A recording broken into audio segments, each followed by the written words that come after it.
Hello friend, welcome to CV method. उम्मीद है कि आप सभी अच्छे होंगे। अब पीओ और क्लर्क में सिलेक्शन लेने के बाद कुछ स्टूडेंट्स का कुछ स्टूडेंट्स पीओ में सिलेक्ट हुए और कुछ स्टूडेंट्स क्लर्क में सिलेक्ट हुए। तो पहले तो उन सभी स्टूडेंट्स को मेरी तरफ से कंग्रेचुलेशन। ठीक है, उम्मीद है कि अब आपके दिन जो है अच्छे कट रहे होंगे। ठीक है, थोड़ी सी आपको प्रिपरेशन से राहत मिली होगी, तो ये दिन जो है आपके अच्छे बीत रहे होंगे।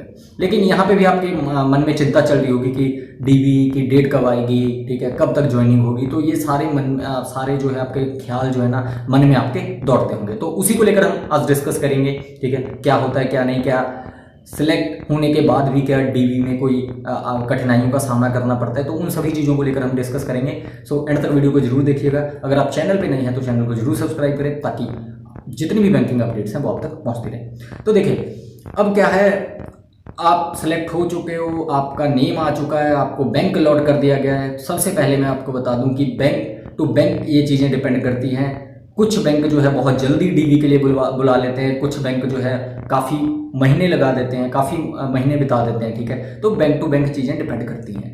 ठीक है, अब आप पीछे का प्रोसीजर देख लेना। ठीक है, पीछे के प्रोसीजर में कौन से बैंक जो है काफ़ी तेज ज्वाइनिंग करवाते हैं, कौन से बैंक लेट ज्वाइनिंग करवाते हैं, तो वही फॉलो होता है ट्रेंड। ठीक है, लेकिन ज़रूरी नहीं है कि वही ट्रेंड फॉलो हुआ। ज़रूरी नहीं है कि अगर कोई लेट ज्वाइनिंग अगर पिछले साल किसी ने करवाई थी तो इस बार भी लेट होगा, तो ऐसा ज़रूरी नहीं है। ठीक है, तो अब देखिए, अब क्या है कि ना कि कम से कम लगभग 20 दिन हो चुके हैं। ठीक है, अब कुछ है ना, आपको बैंक जो है वेलकम लेटर भी भेजते हैं। वेलकम लेटर में कुछ नहीं है, जस्ट वेलकम होता है। ठीक है, वो वेलकम, उसमें होता कुछ नहीं है कि डीवी वगैरह का कोई रूल होता है, तो सिर्फ वेलकम लेटर होता है, वो सभी बैंक नहीं भेजती। अब क्या है कि डीवी की मेल कब तक आ सकती है। देखिए, डीवी की मेल है ना, मान लो कि नेक्स्ट मंथ में तो बहुत सारे बैंकों के डीवी की मेल आ जाएगी नेक्स्ट मंथ में। बिल्कुल, देखिए अप्रैल है, मई में जो है, मई में मैक्सिमम बैंकों की डीवी की मेल आ जाएगी। ठीक है, और कुछ बैंक होते हैं जो काफ़ी जो है देखिए इंटरनल चीज़ें भी डिपेंड करती हैं बैंक की, बैंक को क्या रिक्वायरमेंट है, तभी वो जो है न्यू ज्वाइनिंग का प्रोसेस जो है आगे को खींचते हैं, अभी कंप्लीट करते हैं। ठीक है, तो बैंक टू बैंक चीज़ें डिपेंड करती है, बैंक को क्या रिक्वायरमेंट है। ठीक है, तो मैक्सिमम जो है ना बैंक मई में आपको डीवी की मेल आ जाएगी। ठीक है, और मई के एंड तक, ऐसा नहीं कि मई के स्टार्टिंग में, मई के एंड तक। ठीक है, कुछ बैंकें काफ़ी तेज होती हैं जो कि मई के स्टार्टिंग में या अप्रैल के एंड में भी हो सके तो भाई वो मेल भेज दे आपको डीवी के लिए। लेकिन आपको मई के एंड तक या जून के स्टार्टिंग में आपको जो है मैक्सिमम मेल दिख जाएगी डीवी की। अब डीवी के बाद आपको जो है कितना टाइम दिया जाता है। देखिए, मिनिमम 1 वीक और मैक्सिमम जो है 1 मंथ। बिल्कुल, अब डीवी की मेल आई, आपकी मेल आईडी पे मेल आएगी। ठीक है, लेकिन उससे पहले उम्मीद करता हूँ कि आप जिस भी बैंक में सेलेक्ट हुआ आपने टेलीग्राम ग्रुप और व्हाट्सएप ग्रुप ज्वाइन कर लिया होगा। ठीक है, उसको जरूर ज्वाइन करिए, क्योंकि ऑफिशियल वेबसाइट पे भी अपडेट आते हैं, लेकिन आपको ऑफिशियल वेबसाइट पे आपको अपडेट रहने की ज़रूरत नहीं है। ग्रुप में देखते रहिए, आपको वहीं से जो है इन्फॉर्मेशन मिल जाएगी। ठीक है, वहाँ पे आपको सारी इन्फॉर्मेशन मिल जाती है आपके ग्रुप से, टेलीग्राम और व्हाट्सएप से। अब डीवी के बाद जो है ना कि आपको कितना टाइम की डीवी की मेल आई, उसके बाद क्या आपको कितने आपको, जैसा मैंने कहा कि मिनिमम 7 डेज और मैक्सिमम 1 मंथ।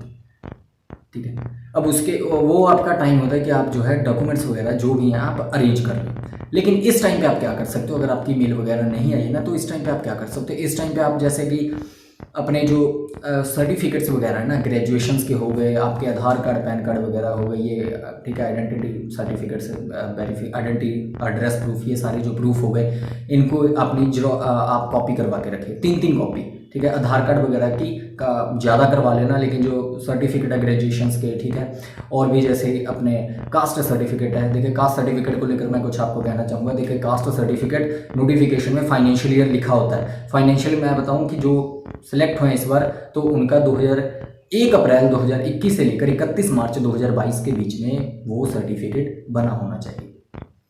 ठीक है, और ऐसा नहीं है कि अगर बाद में बना है कि अप्रैल में बना है तो वो कोई इशू नहीं है, वो ठीक है, लेकिन मतलब उस फाइनेंशियल ईयर का 2021 से 2022 के फाइनेंशियल ईयर के बीच का होना चाहिए। अब ऐसा नहीं कि आपका 1 अप्रैल में बना है 2022 में, तो वो इशू नहीं है, वो कोई बात नहीं। ठीक है, लेकिन 1 अप्रैल 2021 के बाद का बना होना चाहिए, 1 अप्रैल 2021 के पहले का नहीं होना चाहिए। ठीक है, तो ये होगी। अपना सेंटर लेवल का सर्टिफिकेट होना चाहिए। डिफरेंस होता है स्टेट लेवल और सेंटर लेवल में, तो आपका सेंटर लेवल का होना चाहिए, क्योंकि सेंटर लेवल की जॉब है। तो गवर्नमेंट ऑफ इंडिया लिखा होना चाहिए उसमें। गवर्नमेंट ऑफ, अगर आप यूपी से हैं तो गवर्नमेंट ऑफ उत्तर प्रदेश, इस तरह नहीं वो लाइन लिखी होनी चाहिए। बाकी सेक्शन को लेकर आपको कोई दिक्कत नहीं है। अगर आप सेंट्रल लेवल का बना रहे हो तो सेक्शन वही होता है जो नोटिफिकेशन में मेंशन होता है, सेक्शन वगैरह नहीं चेंज होते, ठीक है। क्योंकि कुछ लोग सेक्शन मिलाने लग जाता है, कॉलम वगैरह, तो वो सारी चीज़ें अगर आपने सेंट्रल लेवल का सर्टिफिकेट बनवाया है किसी भी स्टेट से, वो सारे सेक्शन वगैरह कॉलम वगैरह वो सेम ही होते हैं, तो उसमें कोई दिक्कत वाली बात नहीं है, ठीक है। और अपना EWS का सर्टिफिकेट भी आपका फाइनेंशियल ईयर का होना चाहिए, जो मैंने आपको बताया। और बाकी तो डॉक्यूमेंट्स आपको जो मेल आने के बाद, जैसे करेक्टर सर्टिफिकेट वगैरह गेस्टेड ऑफिसर के साइन करवाने हैं, या बैंक ऑफिशियल, बैंक मैनेजर के किनके साइन करवाने हैं, वो चीज़ें आप जो है बाद में ही करवाइएगा मेल आने के बाद, ठीक है। बाकी जिस भी बैंक में आप सेलेक्ट हुए हैं, अगर कहीं से आपको पुरानी मेल की, क्योंकि अगर आपने ग्रुप ज्वाइन किया वहाँ से आपको जो लास्ट ईयर जो DV के लिए मेल आई थी वो आपको जो है चीज़ें मिलती रहती है, उसके स्क्रीनशॉट वगैरह आपको जो है मिलते रहते हैं, तो वहाँ से आप एक आइडिया लगा सकते हो, रफ आइडिया कि किन किन चीज़ों की ज़रूरत पड़ती है। करेक्टर सर्टिफिकेट के लिए क्या कितने गेस्टेड ऑफिसर या किसी बैंक मैनेजर या किसी लास्ट अटेंडेंट, जैसे आपने कहीं से लास्ट अटेंडेंट किया है या प्रीवियस एम्प्लॉय हेड का चाहिए, तो वो आप वहाँ से आइडिया लगा सकते हैं। लेकिन पहले आइडिया मत लगाना बिना किसी इन्फॉर्मेशन के, ठीक है। ये चीज़ें आप जो है मेल आने के बाद ही कीजिएगा। लेकिन ये जो कॉपी वगैरह है, सर्टिफिकेट्स वगैरह, ठीक है ना, इनको पहले से आप रेडी रखिए, इनकी कॉपी आप करवा के रखिए, ठीक है। बाकी कॉपी करवाने में तो कोई दिक्कत नहीं, वो तो चाहे आप DV मेल आने के बाद ही करवा लीजिए, ठीक है। बाकी सर्टिफिकेट वगैरह आप जो है कैटेगरी सर्टिफिकेट है वो जरूर बनवा लीजिए। और दूसरी बात, अब DV में आप गए, DV में आपके पास कोई डॉक्यूमेंट्स नहीं है, ठीक है, जरूरी वहाँ पे आपको रिजेक्ट नहीं किया जाता, ठीक है। स्टूडेंट्स को रिजेक्ट नहीं किया जाता, साफ साफ कह रहा हूँ, ठीक है। वहाँ पे आपको आगे टाइम दिया जाता है कि ज्वाइनिंग से पहले पहले जो भी डॉक्यूमेंट्स आपके रह गए आपसे अंडरटेकिंग ले लिया जाता है कि आप इसको जो है सबमिट करवा देना ज्वाइनिंग से पहले पहले, ठीक है।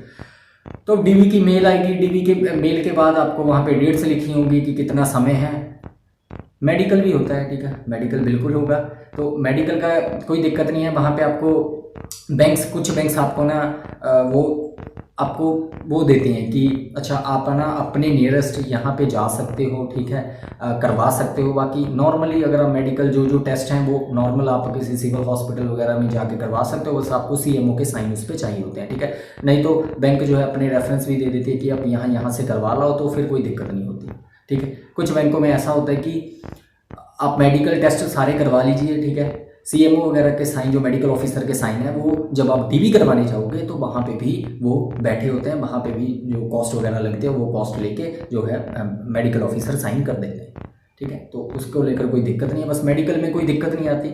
आप मेडिकल में देखिए सभी फिट होते हैं, ठीक है, कुछ नहीं होता कि मेडिकल में कोई घबराने वाली बात नहीं कि मेरे गॉगल्स लगी हैं, ये है, आई है, तो कोई ज़्यादा कुछ नहीं होता, मेडिकल में कोई दिक्कत नहीं है, ठीक है। DV मेल आपको आ गई, DV आप करवाया है, उसके बाद ज्वाइनिंग में भी टाइम लगता है, ऐसा नहीं कि ज्वाइनिंग तुरंत मिलेगी, ठीक है। उसके बाद आपको जो है हो सकता है कि 1 महीना लग जाए, कुछ बैंक 1 वीक में करवा दे, कुछ बैंक जो है 3-3, 4-4 महीने ले जाए, तो डिपेंड करती है बैंक टू बैंक। ऐसा नहीं कि DV होने के बाद आपकी तुरंत ज्वाइनिंग हो जाएगी, अगर कोई कुछ बैंक ट्रेनिंग भी ऑफलाइन ऑनलाइन करवाते हैं, तो ऐसा नहीं कि तुरंत वो आपकी ट्रेनिंग है ज्वाइनिंग हो जाएगी, नहीं।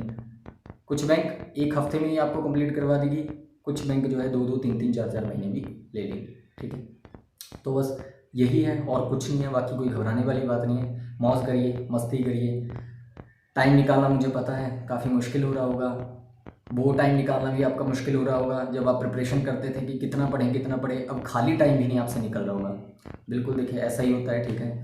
तो बस कोई दिक्कत वाली बात नहीं है, आराम से कोई कहीं आपको ना अलग अलग इन्फॉर्मेशन आएंगी कि इस तारीख को DV की हो सकता है, आपको ना अलग अलग सोर्सेज से स्टूडेंट्स कहेंगे आपके ग्रुप में कि इस वीक में जो है DV की मेल आएगी। किसी को कुछ नहीं पता होता, ठीक है, किसी को कुछ नहीं, सब अपनी अपनी पॉसिबिलिटी लगाते हैं। जब तक कोई ऑफिशियल अपडेट ना आ जाए तब तक आपको मानने की ज़रूरत नहीं है। तारीख पे तारीख आएंगी कि इस वीक को होगा, इस वीक को होगा, इस वीक को होगा, तारीख पे तारीख, लेकिन जब तक कोई ऑफिशियल ना आ जाए तब तक आपको मानने की ज़रूरत नहीं है, ठीक है ना। तो इस वीडियो में इतना ही। तो उम्मीद है कि आपके सारे डाउट क्लियर हो चुके होंगे। अगर आपको अभी भी कोई डाउट है कमेंट बॉक्स में जरूर पूछ लीजिएगा, ठीक है, मैं आपका रिप्लाई दे दूंगा। तो बाकी इस वीडियो में इतना ही। अगर आप चैनल पे नए हैं तो चैनल को जरूर सब्सक्राइब करें। Thank you.